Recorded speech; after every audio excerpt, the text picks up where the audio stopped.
Wise Wednesdays started on April 1st with a humble episode on forgiveness. Between then and now, we've had heart-led conversations on happiness, stress management, relationships, resilience, public speaking, respecting boundaries, self-discovery, mindset, just being, listening, reclaiming your life, intuition, and even food. I would like to thank all my listeners and the guests who gave me their time and trust. It is because of you that we kept going. It is because of you that we kept growing. Thank you, thank you, thank you. Thank you so, so much. Thank you, thank you, thank you, thank you so, so much for joining us on episode 85 of Wise Wednesdays with RK. My guest for today is someone who is called the world's topmost modeler. His name is John Lenhart. He is a chemist, a chemical engineer, the co-owner of the technology and consulting company Flowcess. And he is focused on helping people helping people flow, which is not just the only thought process that's damaging. It's been called the essence of leadership. All of this allows John to dissolve problems and create generative results. He is fascinating. I was on a call with him a few days ago, and before I knew it, I was sure he had to be my guest on the show, and I am truly, truly honored that he said yes. So without further ado, I bring to you John. Hi, Ruqya. How you doing? I'm good. How are you? Thank you. Thank you. Welcome to the conversation. Well, thank you for having me on the show.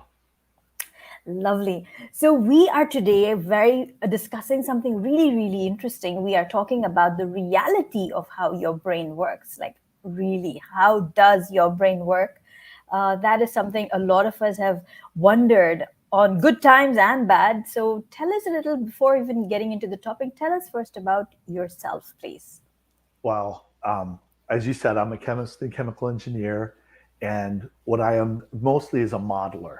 I have all these models, and one of the models is about the brain. So I wore my brain shirt because we're Thank going to you. talk about the brain. We'll talk about that this time. But so I basically try to help people become more themselves. One of the big misconceptions is when I help people, I'm not trying to turn them into me.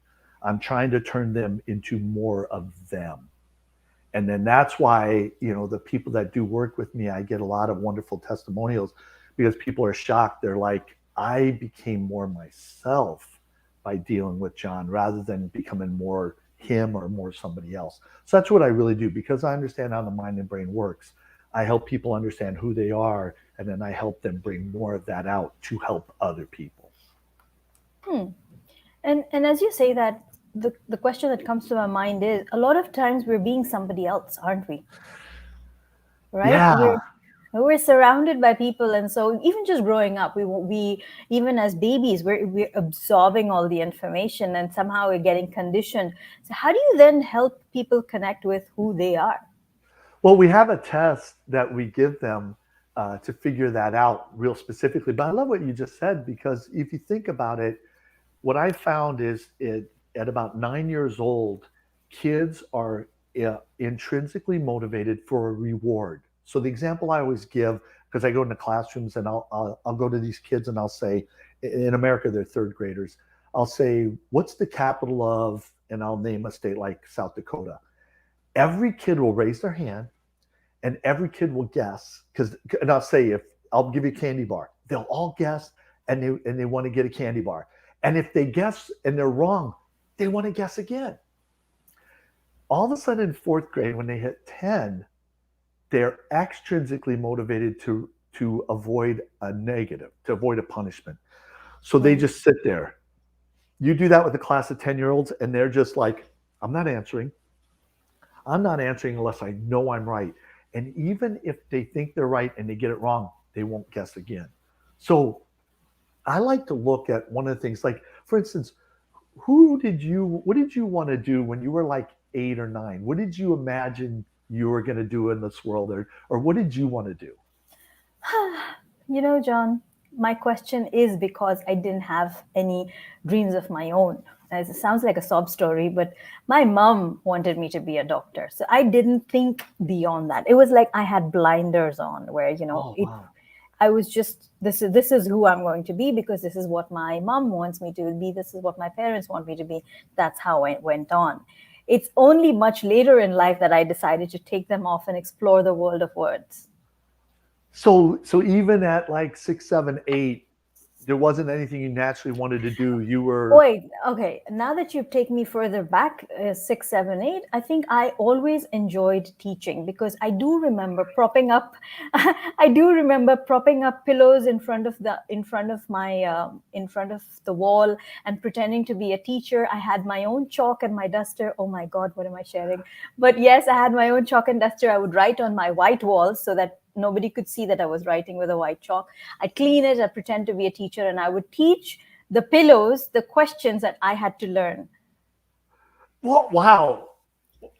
There's so many great things in there. See, what I like to do is I like to explain to people how the mind and brain works so they know why what they did is working so they could do it again. So one of the things you just said that's amazing is we only learn 25% of information directly.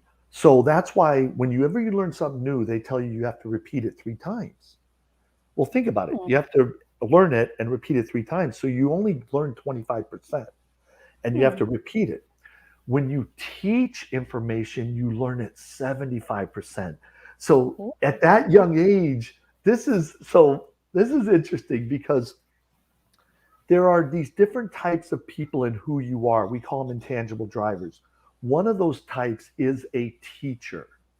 And a Hmm. teacher is focused on the why this happens, why that happens.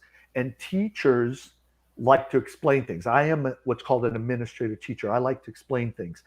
And people who are teachers tend to be smarter, not because they're geniuses, not because of their background or anything, but because we want to tell everybody what we learned. So I learned something and then I want to teach it because that gives me energy. That's who I am. And the act of me teaching made me smarter. We could all be smarter if we acted like teachers. So one of the issues is you got this like really well, 6, 7, and 8. It made you smarter. That act made you smarter. That's one of the things I do in the schools to help kids learn stuff 3 times quicker. Is I'll show these teachers if you have the kids teach what they're learning, it makes them smarter. You did it yourself.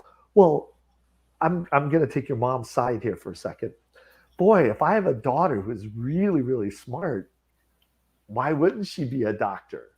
Yeah, So I totally you understood. can mentally do the doctor job, but who you are, you wouldn't get energy. And there's nothing sadder than being really good at something that doesn't give you energy. So here'd be the second question I'd ask you. Hmm. Why did you want to teach people? Why did you want to teach? Did you want those people to just be aware? Did you want them to understand? Did you want to help them so that they weren't having issues? Did you want them to be excited? Like when you teach, what's the response you want back from somebody? Well, I really don't think it was that deep. It was more of me. Okay, I'm a single child. Okay. So I didn't have siblings or anybody to play around with or stuff. And when it came to studies, I had to score well. So for me, I just saw those pillows as someone who was listening to me because I think I've always been a chatterbox. Uh, so yes, I would speak to them, I would share them, and when I would reply back with the answers, or like obviously the pillows wouldn't answer to me. When I would be able to prompt up the answers, I would feel that, oh, great, I've learned it. So it would just take away all the irritating, boring part of science and social studies, which I didn't really want to read from a book and learn. It would bring a fun element to it for myself. So, Wow. That, you are so intuitive. And again, you told me the story of how you created Smile, and that it was very much an unconscious brain event, and you having the courage to follow your unconscious brain, which is where all our energy behavior is. Now you that story just explained it even more. is that Hmm. you were aware learning this stuff for the sake of learning was boring, but you made a game out of it. Yeah, and it's I've never really explored this, and I'm so happy you're asking me these questions because I've when I've explained things to my children growing up, even to my nieces and nephews, they're like, "You've taught this to us so well that even now, grade 3 and 4 questions, you can wake us in the middle of the night and we will tell them to you with actions." I used to teach with actions. So they're like, "Ma, we cannot erase that from our mind." So yeah, makes sense now. Thank you. So, so so what is the response you want from people today? So when you teach them something, do you want them to say, I feel better? Do you want them to say, wow, now I'm able to do this thing? Do you want someone to say, this is great? What is the response that gives you energy when you teach something today? I like it when people take action. See, I think you and I might be the same uniqueness. I'm an administrator teacher, so what that means is the administrator is the effect I want to have on other people. I want to help people get in the right relation to the project or other people. I care about where they are in relation to other things. And how I do it is I teach, I explain. Hmm. And so administrators love to make games out of everything. Yes. So, Yes. how many kids did you have? Little Two. kids? Two little kids? Oh, nope. My kids now, Yeah. 25 and 22. Okay. Yeah. So they were but they were little. So you had Yeah, little kids. they So were they were pretty did little when you I. see? I had three, and I loved making everything into a game for them. That's what I Hmm. did. And so, did you like make games? Did you create any games for them? I did create games for them. This almost looks like I'm being interviewed, but this is fun. This is Well, no, definitely this is fun. so interesting because you're so unconscious. You're what I call a truth savant. You're doing the truth, but you can't explain it. And then what I like to do, you're actually giving me a chance to do what I do. Is I'm Mhm. dealing with someone like you who really is doing the right things, but I'm going to show you why what you're doing is so good. So could you Okay. tell me one of the games you invented? Okay. And my son has a long name. His name is Muhammad Abdullah Khan. And he, at age 4, to remember that spelling was hard for him. So you know where I'm going with this. I created a musical name for him so that he could spell it out. So he's if he catches this replay, he's gonna go, "Ma, what did you do?" But anyway, so it was Mohd.Abdullah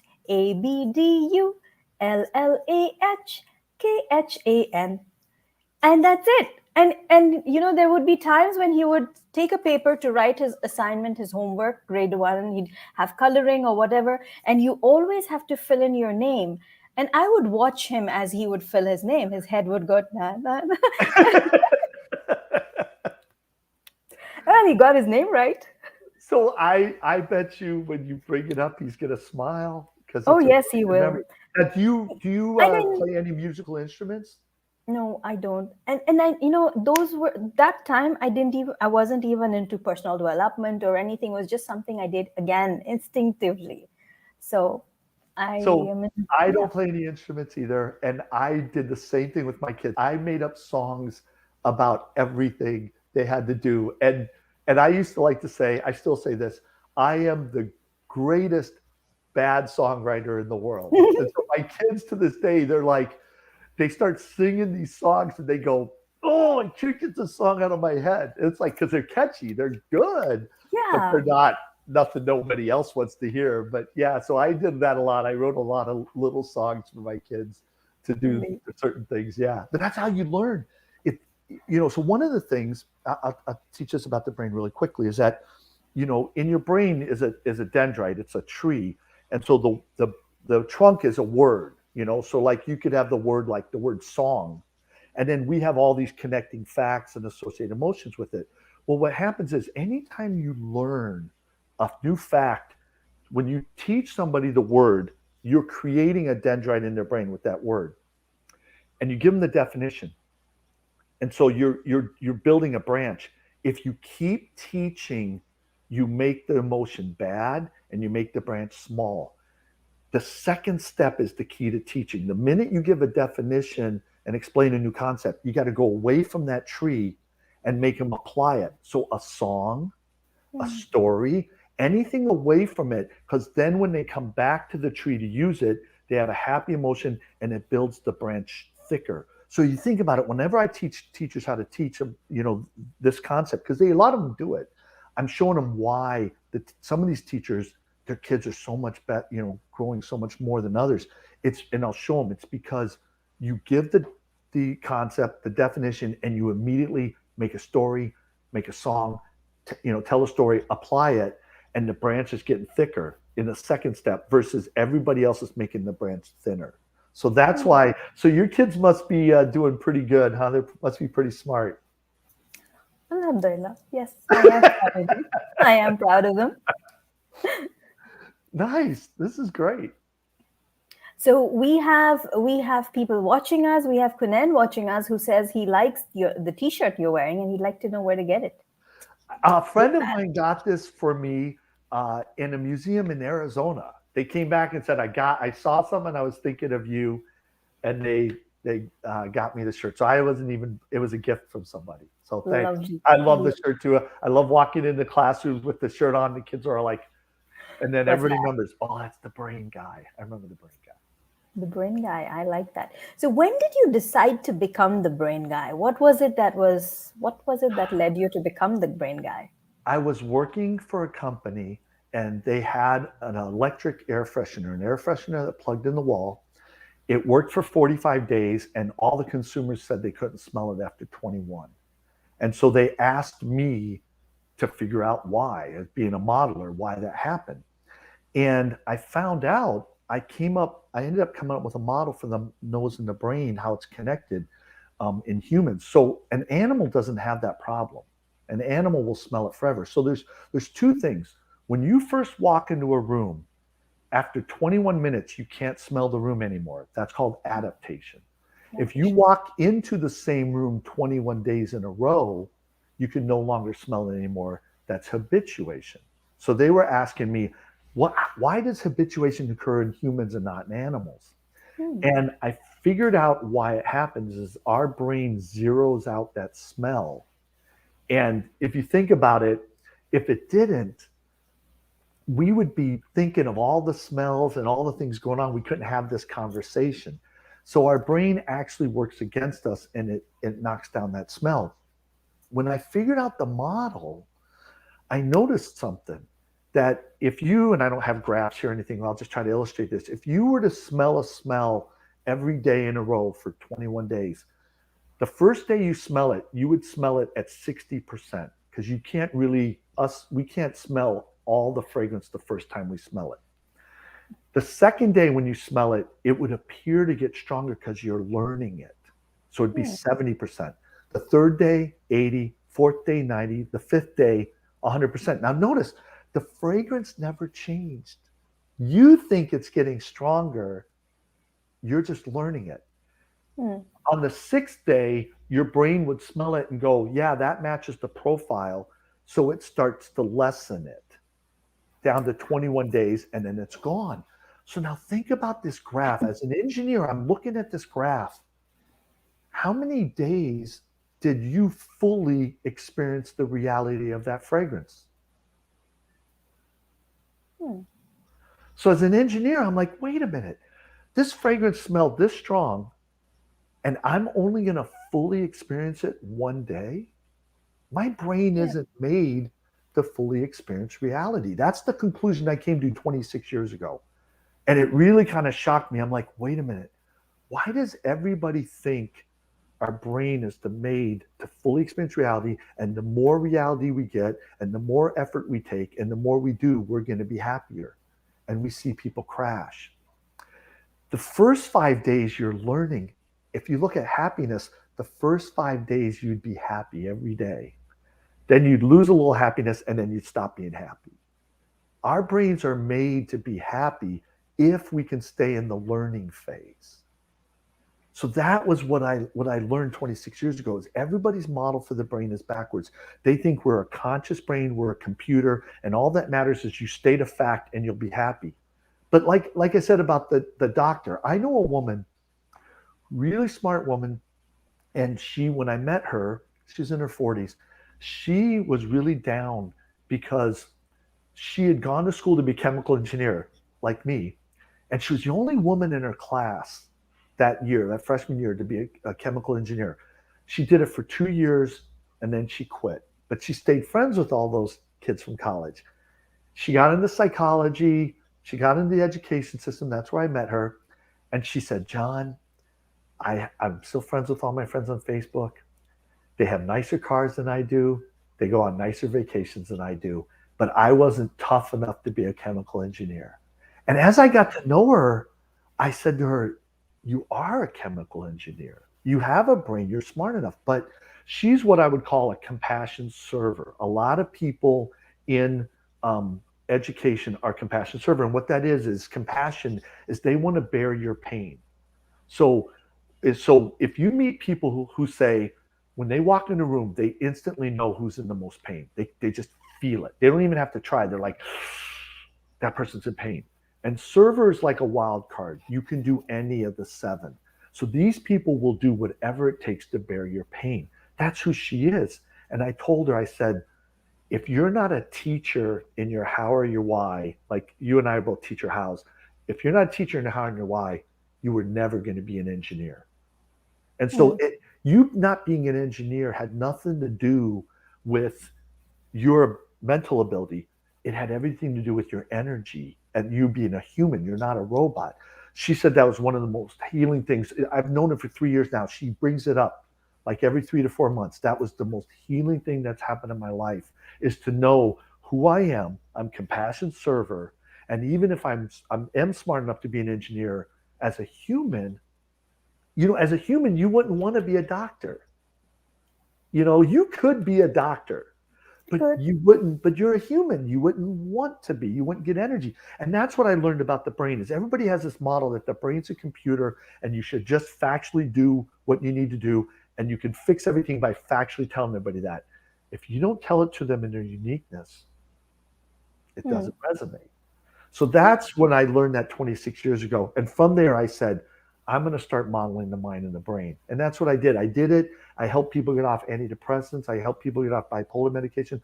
I help people be happy because Beautiful. I understand the brain. But it all goes back to who you are in your uniqueness. Absolutely. And December 2019, I was in Kuwait. So I grew up in Kuwait, and I was in Kuwait. I was invited by my school to come and present. So two very important things happened in Kuwait that year.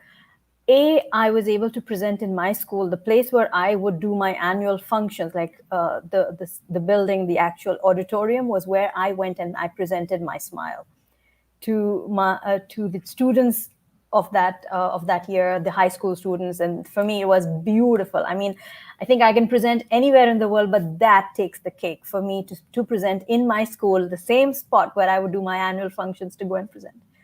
And the other one was when I presented my smile strategy at a hospital to medical staff. So I think the cherry on the cake of that trip was to actually have a selfie where you have all these doctors and other attendants from the medical fraternity standing behind me in their respective uniforms, and me taking a picture because I was the smile strategist and presented a smile to them. So that was awesome. Did you show that to your mom? Oh yes, I did. That's Oh perfect. gosh. So yeah, Yes. the smile strategy, I love it because, and Um, I'm very, oh, go on. but sorry to interrupt. But before you get into that, I have a question.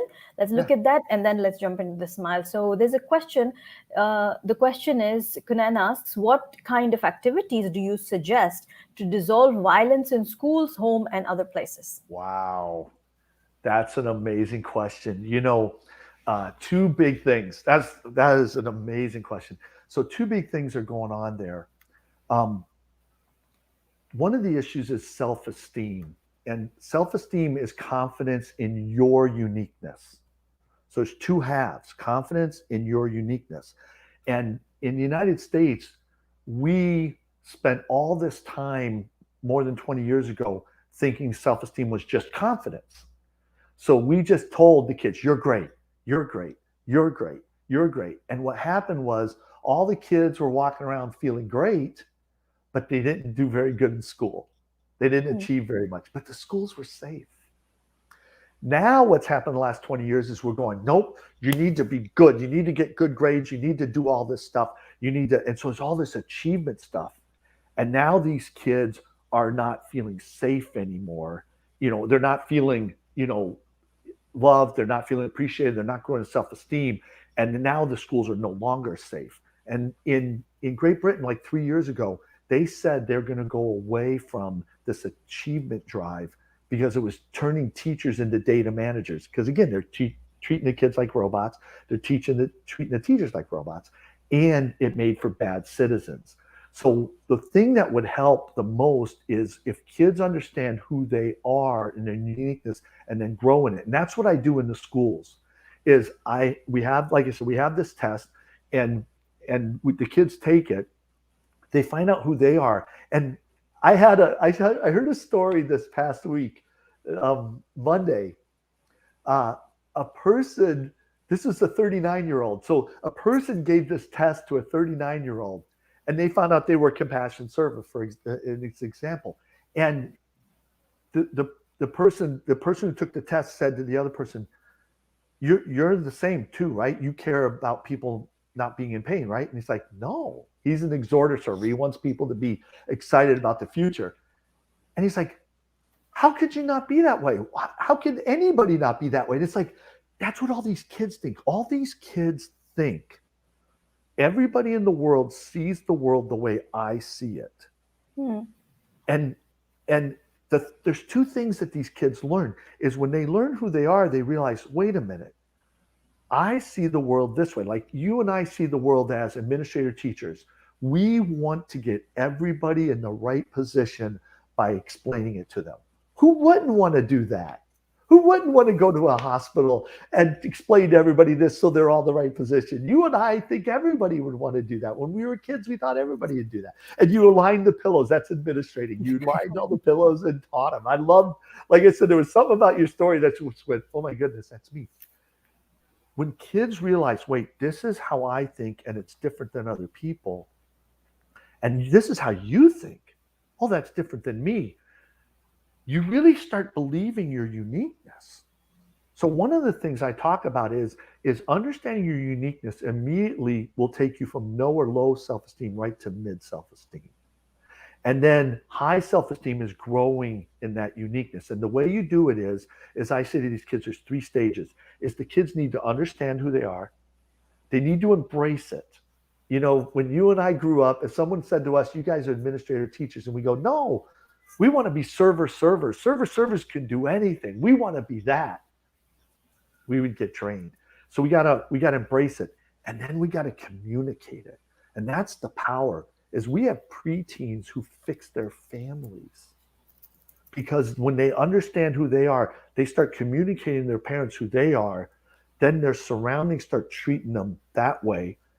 Then they start growing and then they start helping the parents and everybody's open to that. So I would say knowing, embracing, and understanding. The second way to stop school shooting, and I'm actually going to address this in January, is I read this book, Linked. It's 18 years old. It's an amazing book. It's a book about how everything in the world is connected, not to everything else, but within itself. So here's how the government's connected. Here's how the economy's connected. Here's how the internet's connected. Here's how your body's connected. Here's how the social society's connected. There's a language there. And because we don't understand the language, we talk about it so generally, it doesn't mean anything. I'm taking the information I got and applying it to the book Linked. So I've started this hashtag Beyond Linked. And on LinkedIn and Facebook, I'm sharing this and I'm going really slow. But I'll jump you way ahead because it's such a great question. Everything it needs is either clusters or an island. So if you think of all the people, if you were to make they're called nodes, if you were to make a dot for every kid in the school and you were to link every kid who knew every other kid, that's what the network would look like. And it would look like a mess. But if you understand that there's clusters and there's things called hubs, and then there's islands, there's nodes that aren't connected to anything else. that's where your school shootings happen, is these kids who form what's called an island. And so what I'm trying to do is I'm trying to help people understand this language of how networks form, so that when we look at a school, and it's funny that question came up, because one of the things I'm going to address is this is how a school shooting happens. And it's all explained, that you have a Hmm. cluster and you have this island. And then in some cases, you have kids in the cluster bullying the island. Hmm. So these kids don't feel connected. And that's where a lot of people will kill themselves, when they don't feel connected. And then, and then if they're bullied, it's even worse. And the last thing I'll say about this is, we call it intangible drivers, who you are. Every person I know who's tried to commit suicide did it because they didn't think they were ever going to be who they are, who they were created to be. And the issue is I call it have, do, are. So I'll say to people, who are you? And they'll say, I'm a doctor. No, that's what you do. Oh, I'm a millionaire. No, that's what you have. Who are you? And the culture has it backwards. They'll say, if you have this, then you could do this, and then you could be someone. And so when these kids, it's who you are allows you to do this, and then you'll have this. When these kids think that who they are is what they're going to have or do, and they go, well, I'm never going to be a rock star. I'm never going to be a millionaire. I might as well kill myself. When we teach them who they are, and this is not just kids, this is adults, they're like, oh, wait a minute. I can be who I am. And what that looks like, there's a lot of ways to do that. There's a lot of ways to be administrator, teacher. Yep. You have this show. I do my consulting. There's a lot of ways to be who I am. You're happiest when you get to be who you are. And so that's why it's really important to know who you are. And when we do that, none of these people ever want to come close to killing themselves again. And I've offered this. I've offered to people, I could show you how to stop the suicide thing. People know who they are. Everybody's got their own program. So, and I'm willing to do this for free. So Lovely. Okay, so hope that answers your question, Kunen. great question. And yes, and okay, let's move into the smile then. And what was it about it that fascinated you? Yeah. So, and I'm going to be honest, I'm really hard on consultants, because consultants, their strategy is conscious brain. Their strategy is, you need to do more of this, and you need to, what is it you want? Go get it. And effort forward. And what I've seen is that, and people call it the law of attraction, but the more you pursue something, the more it eludes you. And there's Mm-hmm. so many people who go, I want this thing. They go after it. It eludes them. Well, they go, I got to try twice as hard. So they start ignoring their kids and try twice as hard. And then they ignore their marriage and try twice as hard. And then they ignore their friends. And then 20 years later, they don't have it and don't have anything else. And Yep. the thing is that the way things work is you should say what you want, so your unconscious hears it, and then you got to let go, because it's your unconscious that will bring it to you. So if you understand how the brain actually works, your conscious brain, I like to say your conscious brain is like the cell phone. Mm-hmm. Okay, if I wanted to reach somebody across the room with the cell phone, there's two ways to do it. One is I could text them, and two Mm-hmm. is I could throw it at them. If I throw it at them, I can reach them. But someday, all this phone's going to be good at for is throwing it at people. This is your conscious brain. Are you using it to do this invisible thing, text? Or are you physically using it to do everything and wrecking it? And so the people who really, what I do is I help people realize you use your conscious brain to direct your unconscious brain. And all these consultants they're helping people make, momentary gains, and then these people always end up a mess in the long term. So when I saw your smile analogy, I'll be honest, I'm like, oh, here we go, another consultant who's just wearing people out and is hurting people. And then, I read the first three, and the first three is what everybody has, silence the mind, because you got to get down to one thought, manage your attention, direct it. Absolutely. No one can argue about that. Identify your intention. Those first three, everybody says that. And then they either say nothing after that, or they say, now go after it. Mm-hmm. And then all of a sudden, I remember I'm watching your your TED talk. And I'm like, yeah, yeah, yeah. She's got the same thing everybody else does. And then all of a sudden, L, you know, let things go. And I was like, uh-oh, whoa. Did I, like, I have to rewind that? Did I see that right? Let things go. That's the unconscious brain. See, when you, the reality is this, is there are opportunities passing you by all the time, and your unconscious brain can map them out and seize them. But your unconscious brain doesn't know what you're thinking until you say it out loud or you write it down. So if you have these intentions and you never say it, your unconscious brain's just aware of it. The minute you say, identify your intentions, either writing or saying, I want to be a teacher, I want to do this, your unconscious brain goes, oh, well, I've seen tons of opportunities. I'll let you know. And that's why all of a sudden everybody's like, oh, the law of attraction, the universe. Your unconscious brain is 90% of your brain. It's 9 times bigger than that conscious brain you're trying to do everything through. Your unconscious brain is a better computer than we will ever create as humans. Do you know how to use it?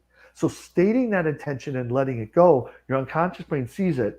And when you look at it, it communicates to you through emotions. Your unconscious brain doesn't talk in words, it's emotions. And if you're good at feeling that settles me, that doesn't settle me. And so when you told me the story, I mean, you tell me the story about how you did Smile, you didn't consciously, I'm going to do this research. Oh, no. Oh, no. Oh, no. So I don't wait for being ready. I don't wait till I'm ready till I take up an opportunity and do something about it. So I knew I wanted to present on the TEDx stage. Trained speaker? No. Orator, Toastmaster? Nothing. But the opportunity was what I was looking for. I think I spoke to my unconscious, and then you set it out. You stated intention, exactly. Yeah, I stated the intention, and then there it presented itself. And then I'm wondering, I know what I want to do. I know what I want to deliver as an idea, but I don't have a script in place. So I literally sat down with myself and I looked up into the air and I said, hey, excuse me, you've given me this opportunity. Now give me something to present. Now, I know what the big picture is going to be, but give me that message. And as I sat there, I literally sat pen and paper, writing down a few words. And I said, I'm a word person. I want to come up with a word that people can connect with. I played around with certain words. And then when I wrote Smile, that's when the pen literally started automatic writing. And I came up with Smile, the Smile strategy. So what did you feel? When you wrote Smile, what did you feel? It felt complete. It just felt like, okay, here's something. It's a smile. Everybody will probably remember it. It's a good to have. It's all I thought of it at the moment. But as I started presenting it in corporate spaces, at universities, at home, at sessions, that's how I began to realize how beautifully it is seamless. I didn't really people put lots and lots of research behind TEDx ideas, but all I did was sit with myself and actually come up with this. But the more I presented it, the more I understood it. Right. So the thing is, that takes a lot of courage to do what you did, especially for an adult. So what I was talking about at the start with that 9-10-year-old gap, 9 years old and younger, we're creative. We'll do stuff like what you just said. 10 years old, all of a sudden we're like, well, I'm not going to do that. I'm not going to sit down with a piece of paper and go, I want an answer, because that person will make fun of me and that person will make fun of me. So we squash it, but it's all there. And the way to come up with these ideas, I'm an inventor. I have 3 patents. I have dozens of trade secrets. I was the youngest inventor of the year in the history of this chemical company, Dow Chemical. And inventing is having the courage to go to talk out loud and to say these things and to write stuff down and cross it out, to write it down and cross it out. You write down words and your unconscious brain's responding to it. And so you got to do that. If you're afraid of looking stupid, if you're afraid of looking silly, then your unconscious brain's sitting there going, buddy, you're missing out. I have all the answers. Let me out. I didn't know these things. I mean, even the whole process of getting into the world of writing. I stood there one afternoon in front of that pile full of dishes and saying, there must be more to life than diapers and dishes. And there it came. Like literally that afternoon itself, I'm sitting with my cup of tea and I open the newspaper and I read about the Dubai Press Club. And I'm like, okay, they have a press club here. Let me call and ask them if they would like to publish my poems. I used to write poetry at the time. I said, would they publish? And this lovely lady, I remember her name still, Sally. She picked up the phone, rich Australian accent, picks up the phone and she says, "We don't publish poetry because that's not how it's done in media. But I do know a group of ladies who contributes to the local newspaper. You might want to get in touch with them." And voila. Well, there's that linked. The thing I'm doing is linked. That's how that happens. But I want to go back to something that's really important and subtle that I don't know that a lot of people really get is you're standing there and you're saying these things. There must be more than diaper and dishes. There must be. So you say all these different things, right? But why did you settle on one of those things? It's because of the feeling. Mm-hmm. And that's how your unconscious brain communicates. So if you're waiting for something that makes logical sense that you can defend and you're never going to get there. Versus if you say a bunch of things and look for the feeling and the settled, that's what most people don't do because they have the wrong model for the brain. It's interesting that you said that, because my logical idea was, yes, I have grown up in Kuwait. I know how to read and write Arabic. I could probably take tuitions. I'd even got my flyers ready, to be honest. I thought I'd tutor kids at home or something like that. But then it just didn't speak to me enough. Didn't feel right. Yeah, it didn't speak to me enough. So this is where I am today. Alhamdulillah. Yeah, so we do a lot of things by feeling. When somebody says, hey, why don't you clean, the house or fix this thing? I don't feel like it. I don't have the energy to do it. I don't want to do it. I don't feel like it. That's our unconscious brain. And that's where all the energy is. And so what I do is I help people get their unconscious brain behind them, because all your energy is in your unconscious brain. It's not anywhere else. And if you don't know how to talk to it and get it in behind you, then you're going into it. It's like a wind. Your unconscious brain is like a wind. It either can blow in your face and hold you back, or it can get behind you and propel you. And that's really what I do because I have this model. Lovely. And I think the E is super important within the SMILE strategy as well, which is energize the possibilities. So what does that mean to you specifically? How do you describe that specifically? For me, it's about putting energy into possibilities. It's about getting the possibilities moving, whether it is with a task that you do, an intention that you have, some journaling that you do.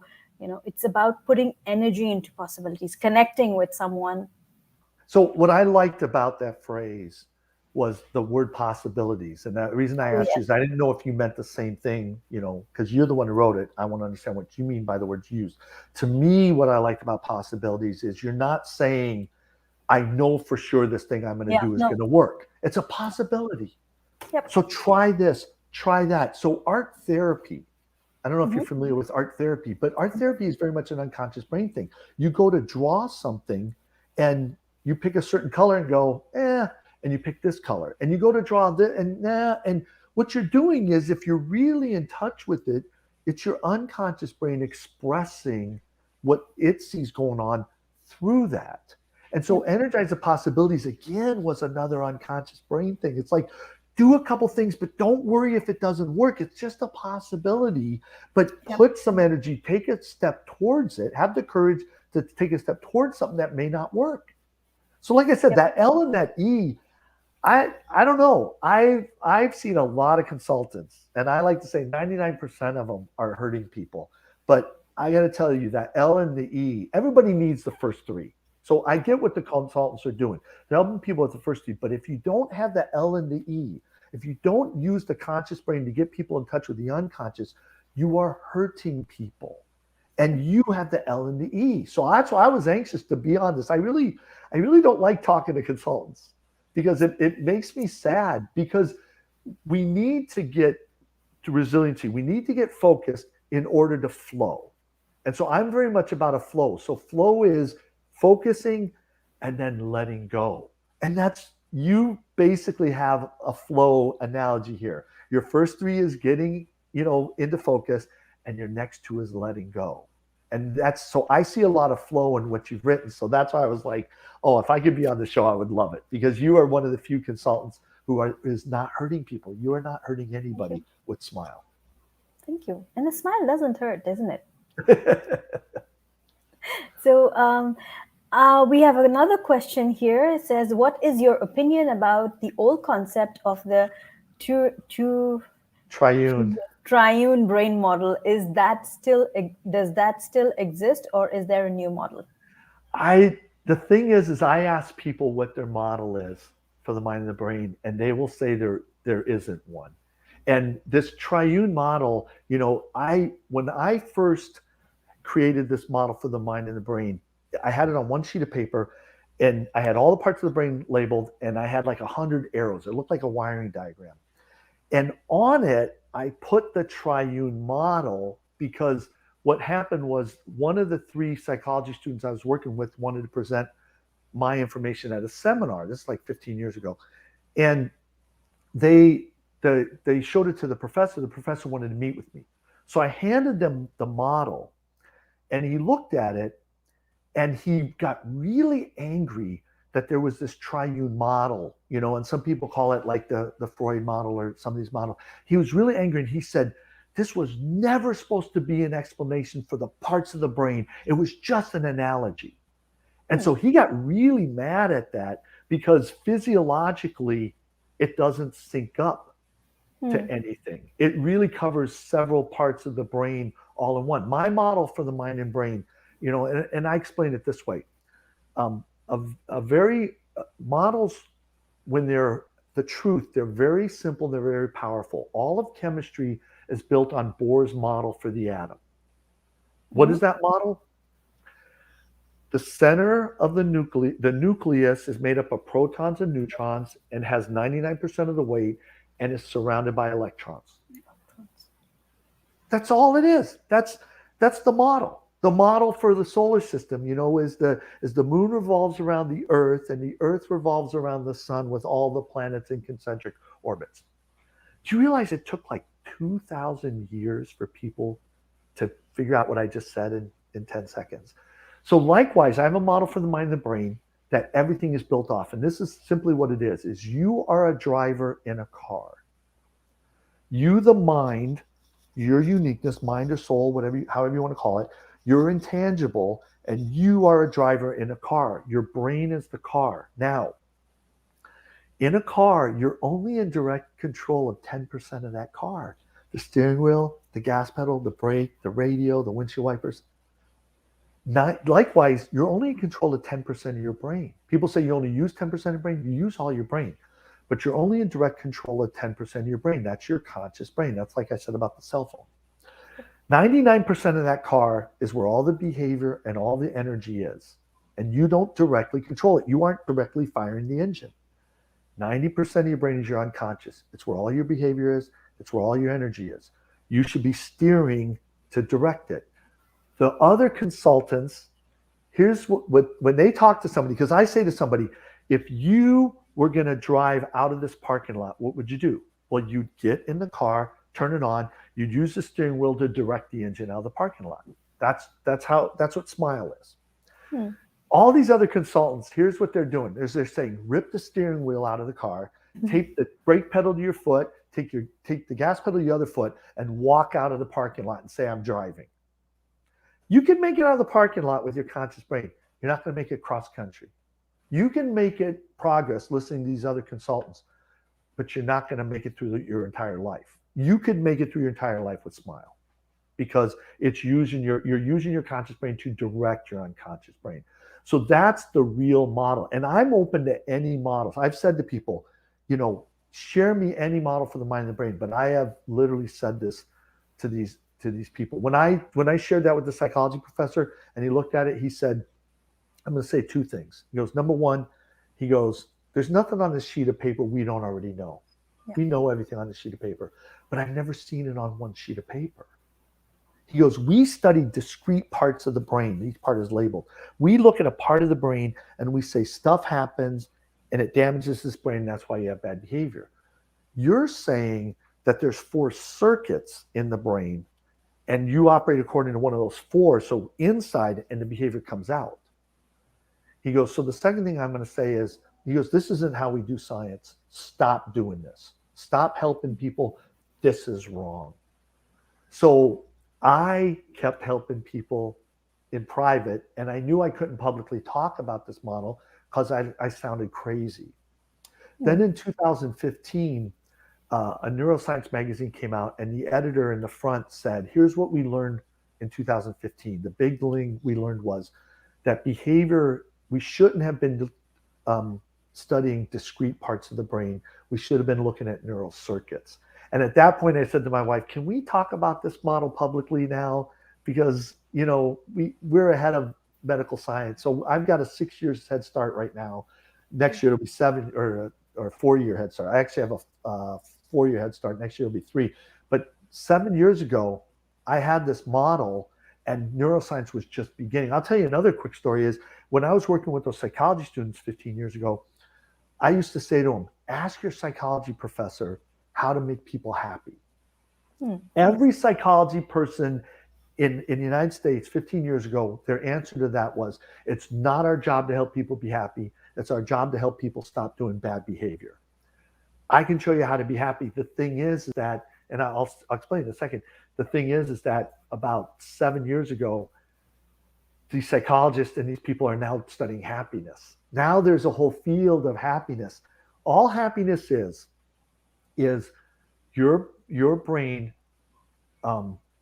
putting out pleasure chemicals in response to your context.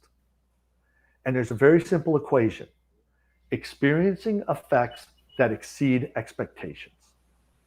So if you're expecting $20 and I give you nothing, you're not going to be happy.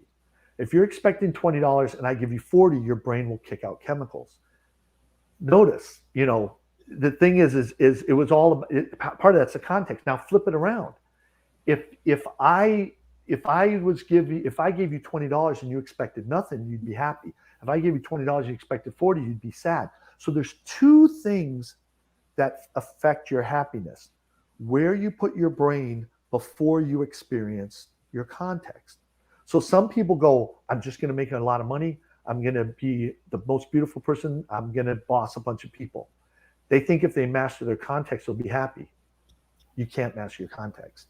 So then they think they'll never be happy. Actually, if you know how to put your brain, your unique brain, in the right spot before anything, you'll always have those chemicals.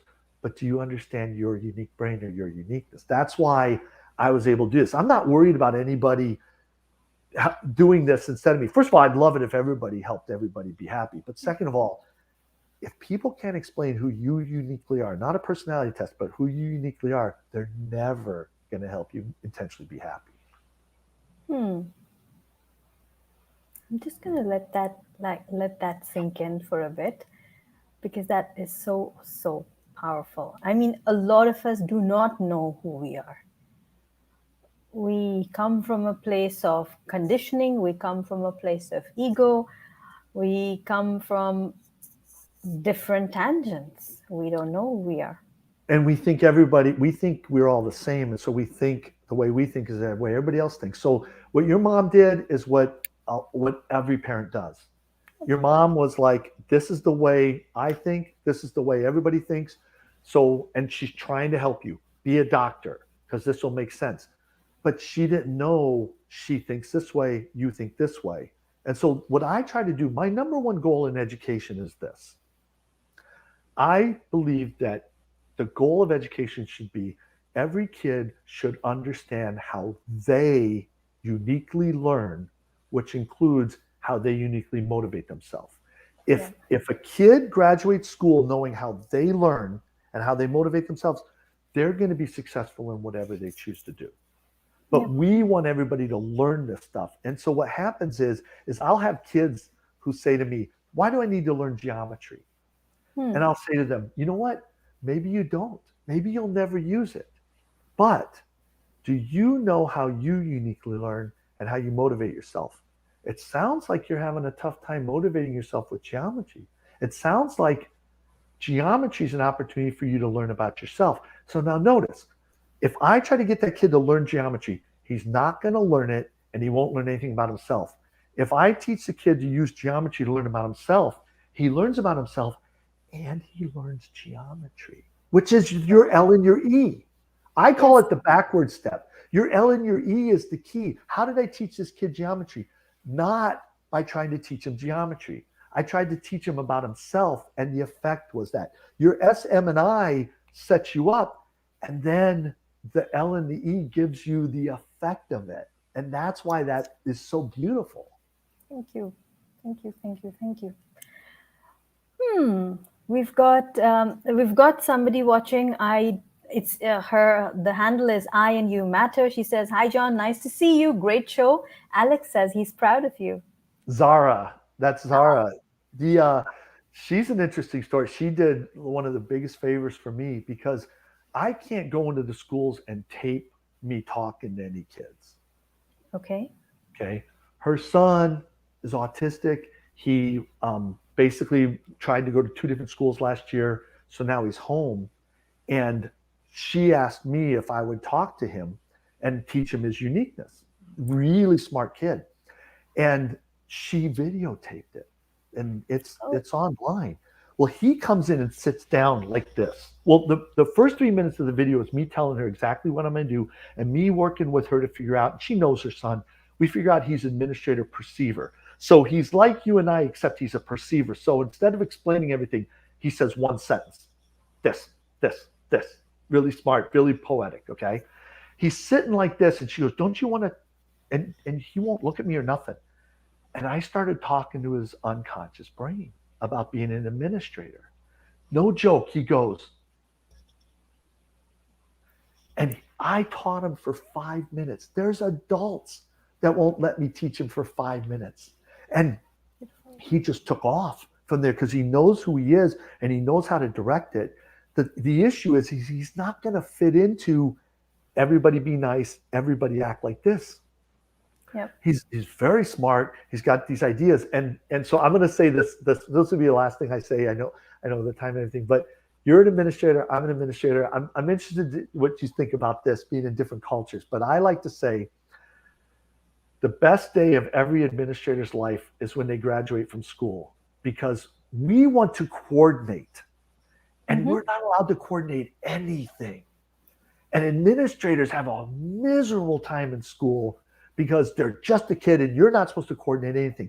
And the minute we graduate college, everybody goes, "Would you coordinate this?" And we're like, yes, absolutely. So to help him understand that he's an administrator, help him understand it's not his fault that his teachers are hindering his uniqueness and showing him ways to get his uniqueness.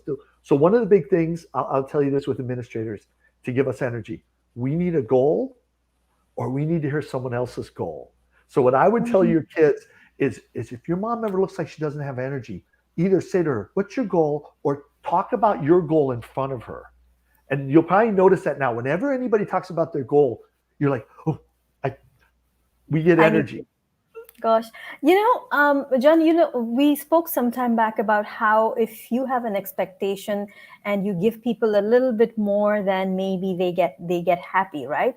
So I'm wondering, would it be of value if we could give people a few more minutes than an hour because they did come expecting an hour, but would you have the time on you? Would you have the time on you to share a Yes. little bit more than an hour? Guys, Yeah. if you're willing to hear us out, because I could go on talking with John forever, Well, that but went there. quick, didn't it? Did Yes, that that's feel how like it. an hour? Nope, it That's didn't. flow. And That's it what just flow is. this is like the shortest 1 hour I've ever had, and no kidding, guys. Please type in comments saying a yes if you would like for us to carry on, because I still have a few questions for John, and there is another question that has come in that I would love to take up with him. Um, so Kelsey also says, "Thank you for joining, for providing this value to us, John and Ruqya. Thank you so much for joining." And guys, if you're new here on the platform, do subscribe to the channel, because this, I won't say this is the kind of conversation, because each one of my speakers is a star, but these are the kind of value conversations that we have here. And of course, my daily videos. So you spoke about goals. You spoke about, when I acquired my PCC earlier this year, and I was so thrilled with ticking it off my to-do list for the year.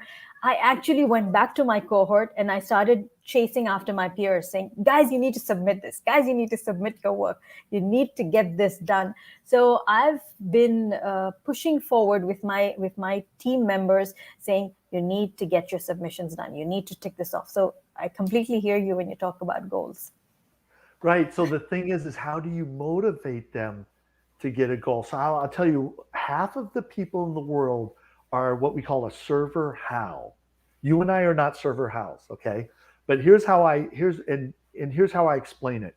Is do these two sentences feel different to you? Is what I'd say to somebody. I'd say, you need to drive me to the gas station because my car broke down. Or my car broke down and I'm gonna need a ride to the gas station. All the servers go, I'm never driving you. And the next one is like, where's my keys? I need to get going. So what happens is when people have, so you have two kids, and I'm not saying that they're one of each, but what tends to happen is when I talk to parents, I say, okay, if you have two or more kids, one of your kids is probably very ambitious. They get things done. You know, they set up pillows and teach them. You know, you don't have to tell them what to do. They're very ambitious. They get things done, but they don't seem to get along with people. And one of your kids, they get along with everybody. You can't seem to get them to do anything on time. And they think they're going to get by in this world on their personality. Okay. That first kid is not a server how. They're a teacher how, or they're a perceiver how. The second kid is a server how. So the problem is if you tell people you need to do this and they're a server how, they're not doing it. And so what parents will do is if they have a kid who's a server how, they'll go, get your work done. And the kid's like, no. They'll start screaming at him. No, they'll make a life unbearable. The kid will do it. And then they'll say, do you see what I had to do to my kid to get him to do it?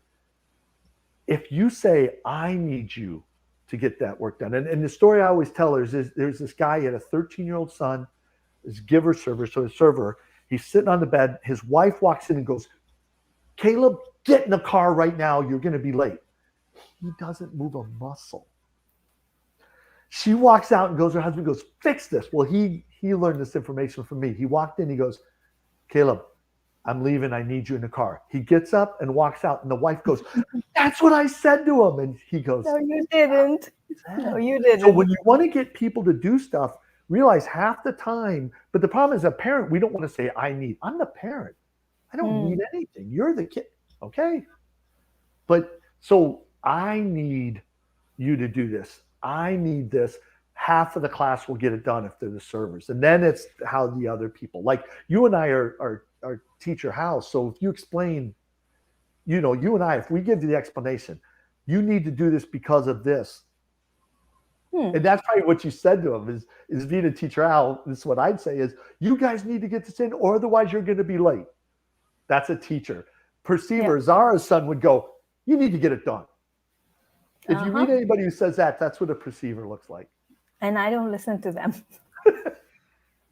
But and before we get further into the conversation, we have Alex watching us. A big shout out to you, Alex. Hi, thanks for joining. Hi, Alex.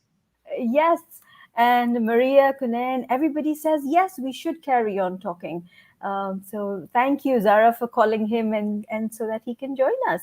We have a question. Question is on, just a sec. It's gone up a little bit. Yeah. So could you explain the difference between identity, ego, and superego? Wow. So here's the thing. If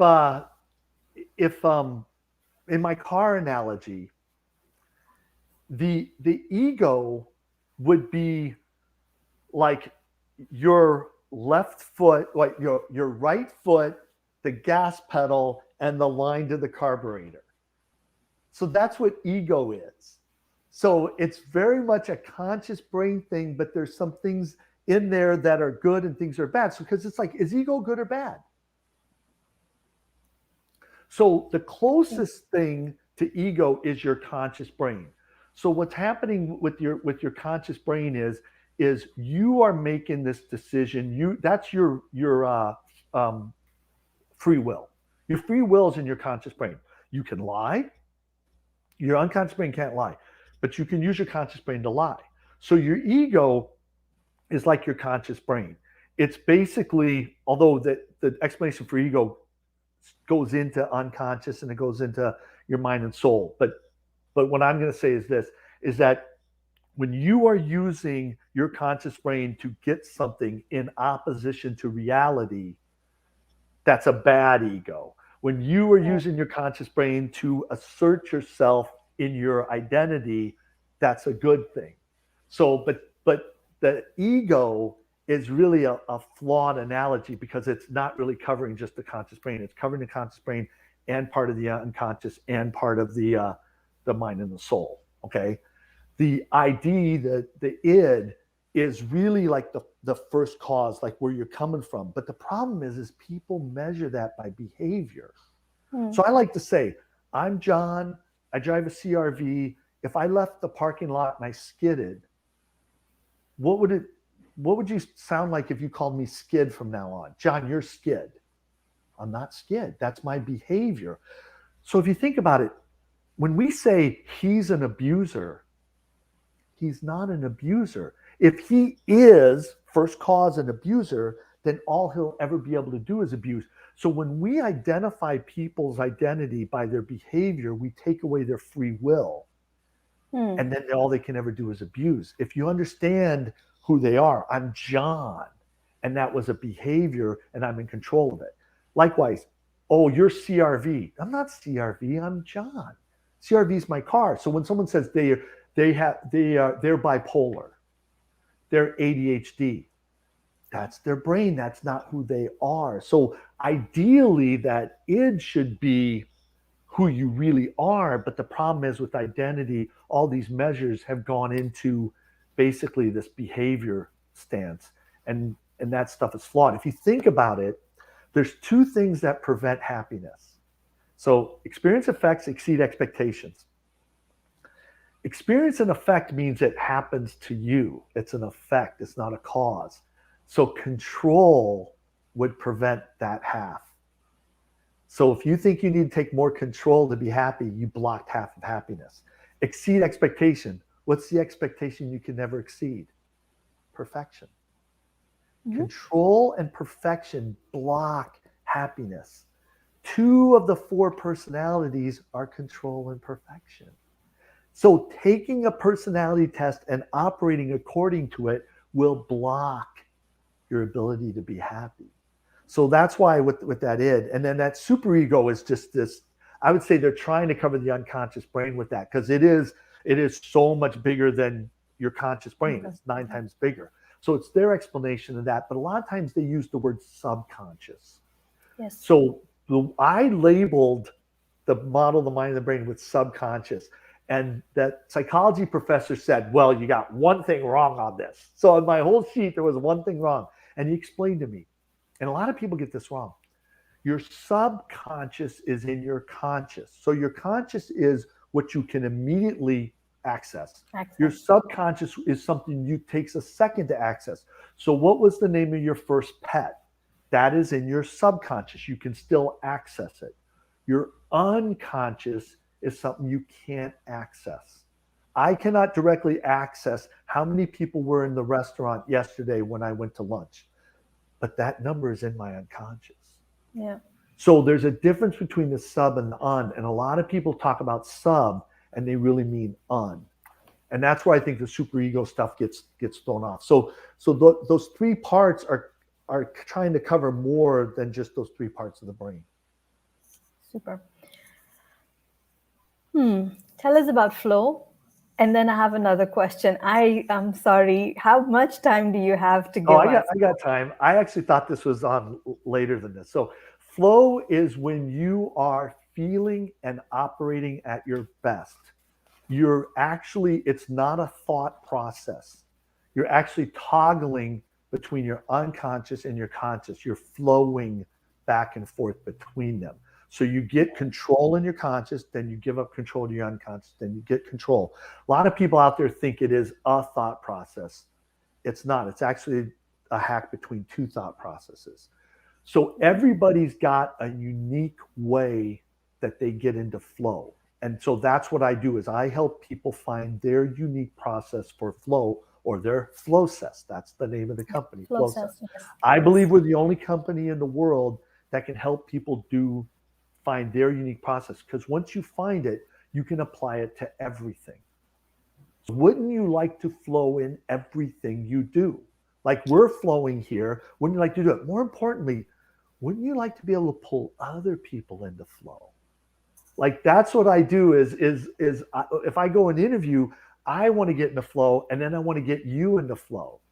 And then Yes. we're flowing and then you go, hey, that didn't feel like an hour.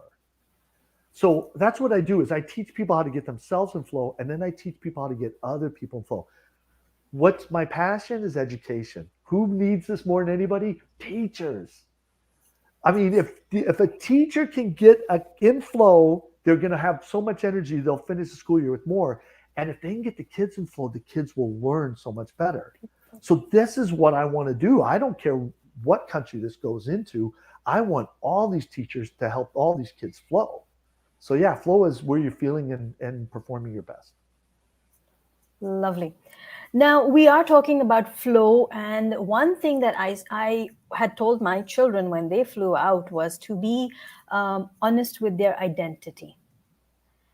And I said, in this order: identity, your health, and then your education. Although they were flying out for their education, I said, you be honest with your identity first.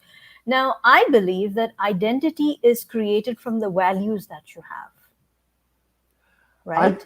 well, I think I would say your who you are, your nature, I believe you're born with that. Your identity, it depends how you define identity because I work with some schools that define identity with how other people view you. No, no, no. I'm talking about your own inner self, who you Yeah, are, so your who inner you see self, as well. I believe your values will come out as an effect of your identity if you're true to it. So your advice was perfect because Hmm, the closer you get to who you are, the closer the positive values will come out. The way you love is not the way I love. true. But the thing is if you operate from your uniqueness, it's going to be love. It's going to be truth. It's going to be, life. It's going to be all these things. So I believe from the uniqueness that'll come out when you're surrounded by these values. The thing is that you can learn some of them quicker than others, but you might have to adjust them. I like to say everybody 50%, of your life is who you is what you experienced and 50% is how you addressed it or how you dealt with True. it. Well, if you know who you are, Hmm, all I try to do with people is I try to get people to the place where I say to them, whatever happens in your life, how would you handle it if you were more you? hmm, That's how you get into flow. Is if you know right. who you are, then whatever happens to me, if I'm more me, but that was the advice you gave. And I want to share something real quick about the second step. If you know who you are, you're more likely to be mentally and emotionally sound, and it will be easier to be healthy. Yep. So the issue is when people have health issues, they treat it mentally. What we've learned, like how we deal with cancer, is people get counseling. And they're starting to find out that people were depressed and then they got cancer versus they got cancer and got depressed. So if you want to get healthy and you're not mentally and emotionally healthy, it's going to be a lot of effort, but you can do it. If you're mentally and emotionally healthy, it doesn't take much effort to get physically healthy. So your order, I love your order again, and it probably settled you because it was the truth. But that's the order to do it: is know yourself. The first thing is if you know who you are, and then you Hmm. operate from it. You understand it and you communicate it. You operate from it. All these other things are in effect, and then it's really easy to pick up your virtues and values and everything and to do them right. Absolutely. So, but do values evolve? Is what I wanted to understand. And we have another question. I would But say do values? values evolve, because certain values are more important to you than others. They're Hmm, closer to who you are than others. okay. So the identity also evolves then. Right, right. And I think what happens is you get closer. I think your discovery of it gets closer. So I think it was always there. But the thing is my identity isn't your identity. And so what I do, the number one way to grow to self-esteem is to know your identity and communicate it to someone who knows theirs. Because when you do that, you suddenly go, oh, I really am this person because I am not that person. And you like that I'm this person? Oh, because you don't want to do this thing. And so that's where you get to high self-esteem. And high self-esteem is this, is when somebody affirms you, you don't feel better about yourself. You feel better about the other person. So I'm sure we all have areas in our life where somebody says, hey, you're really great at this. And you go, yeah, I am great at this. That didn't make me feel any better about me, but I'm impressed that you recognize that. I feel better about you. You are fully confident in who you are in that area to the point that you can't go any higher. No one can affirm you into feeling better. Now it's turned outwards. And that's the key. I said you learn more when you teach stuff. That's outwards. Joy is your brain releasing pleasure chemicals regardless of your context. How do you experience joy? By loving. I believe love is giving without expecting anything in return. If I give to somebody without expecting anything in return, my unconscious gives pleasure chemicals to me. So we got to get to the stage where we're looking outward, but you can't just get there. If you're not secure in yourself, you can't do that. But that's the goal, is you get secure in yourself and then you look outwards and you actually have more energy and you flow more. Beautiful. And I say you find your joy when you stop chasing happiness. Happiness is contextual. Anybody's happy finding $20 in a parking lot, but it's only going to last for 48 hours or 72 hours. It's only going to last as long as your unconscious or as your short-term memory. Exactly. But loving your unconscious will keep it going beyond that. Absolutely. And this leads us to, I think, the last question for the evening, which is equally powerful. Why do we get trapped into judging self and others? Does this happen in flow state as well? It does not happen in a flow state. This is an amazing question. I'm going to teach a little bit, okay? But we're over time, so I want you to follow this because it's really important. And this was in the book Blink. There was a study done where they had 4 decks of cards, and people could pick any deck and flip the card over, and they won or lost the money that the card said. Now, 2 decks had a red back to them, and 2 decks had a blue back. And what the people didn't know was the red back decks had big winners, big losers, but more losers than winners. It was dangerous. The blue decks had little winners, little losers, and more winners than losers. It was safe. After 10 flips, everybody's unconscious brain knew the red deck was dangerous. It took 10 flips for them unconscious to know that. After 40 flips, their behavior changed. So after 40 flips, they stopped picking the red deck as much. They still picked it, but not as much. At 80 flips, they said consciously, that red deck is dangerous. And what I like to say is right there, I just taught you everything you will ever need to know about your behavior and the behavior of other people. So to answer your question, I wanted to get that background. So now here's the answer to your question. When my behavior changes at 40 flips, I don't see it till 80. But everybody else in the world sees it.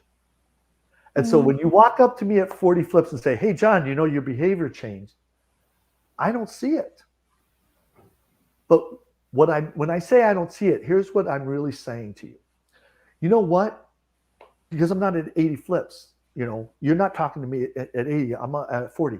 So when I say I don't see it, what I'm saying is, hey, look it, leave me alone and let me keep doing this bad behavior until I get to 80. Let me do it 40 more times till I get to 80. And then let me complain about how hard it is to change my behavior. So here's the question I ask people when I get them in groups. Do you want to be judged for your intentions or your behavior, your actions? Anybody who says they want to be judged for their actions is lying. Because what that means is if you say, I just want to be judged for your actions change at 40 ahead of your intentions.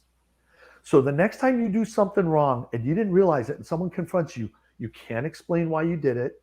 You can't give an excuse. You just have to say, nope, I did it. So if you accidentally say something racist, you just have to go, I'm a racist. No one wants to be judged for the behavior. Everybody wants to be judged for their intentions. Everybody wants to go, but here's why I did it. You don't understand. Now, do you judge other people for their actions or their intentions? Here's the problem in the world. Mic drop. Here's the problem in the world. All of us have a 40 flip gap between our intentions and our actions. All of us want the benefit of the doubt for that gap, and all of us want to deny everybody else in the world the benefit of the doubt for that gap. So that's where you have. And I'll give you a real simple example about this. This is what I do in the classroom with the kids. I'll say, when somebody is wrong and they admit they're wrong, if I was wrong and I said, hey, I was wrong to do that, do you think more of me, less of me, or the same? Do you go, wow, that guy's a horrible person? No. Why do you think everybody's going to think less of you when you admit you're wrong? This is what being a human is. If we were a computer, we wouldn't have a 40 flip gap. We're humans. We have a 40 flip gap. And we need to understand what people mean. That's why when I asked you about possibilities, I said, energize the possibilities. What do you mean by that? I wasn't going to pretend to go, I know what you mean by that. You mean this. No. What was your intention? Right. Yep. And that's what I try to do and try to teach people is I need to first understand somebody before I judge them. I judged these consultants and I was judging you like crazy until you got to the L. And then I went, oh, I was wrong. I was wrong about her. Thank you. Gosh.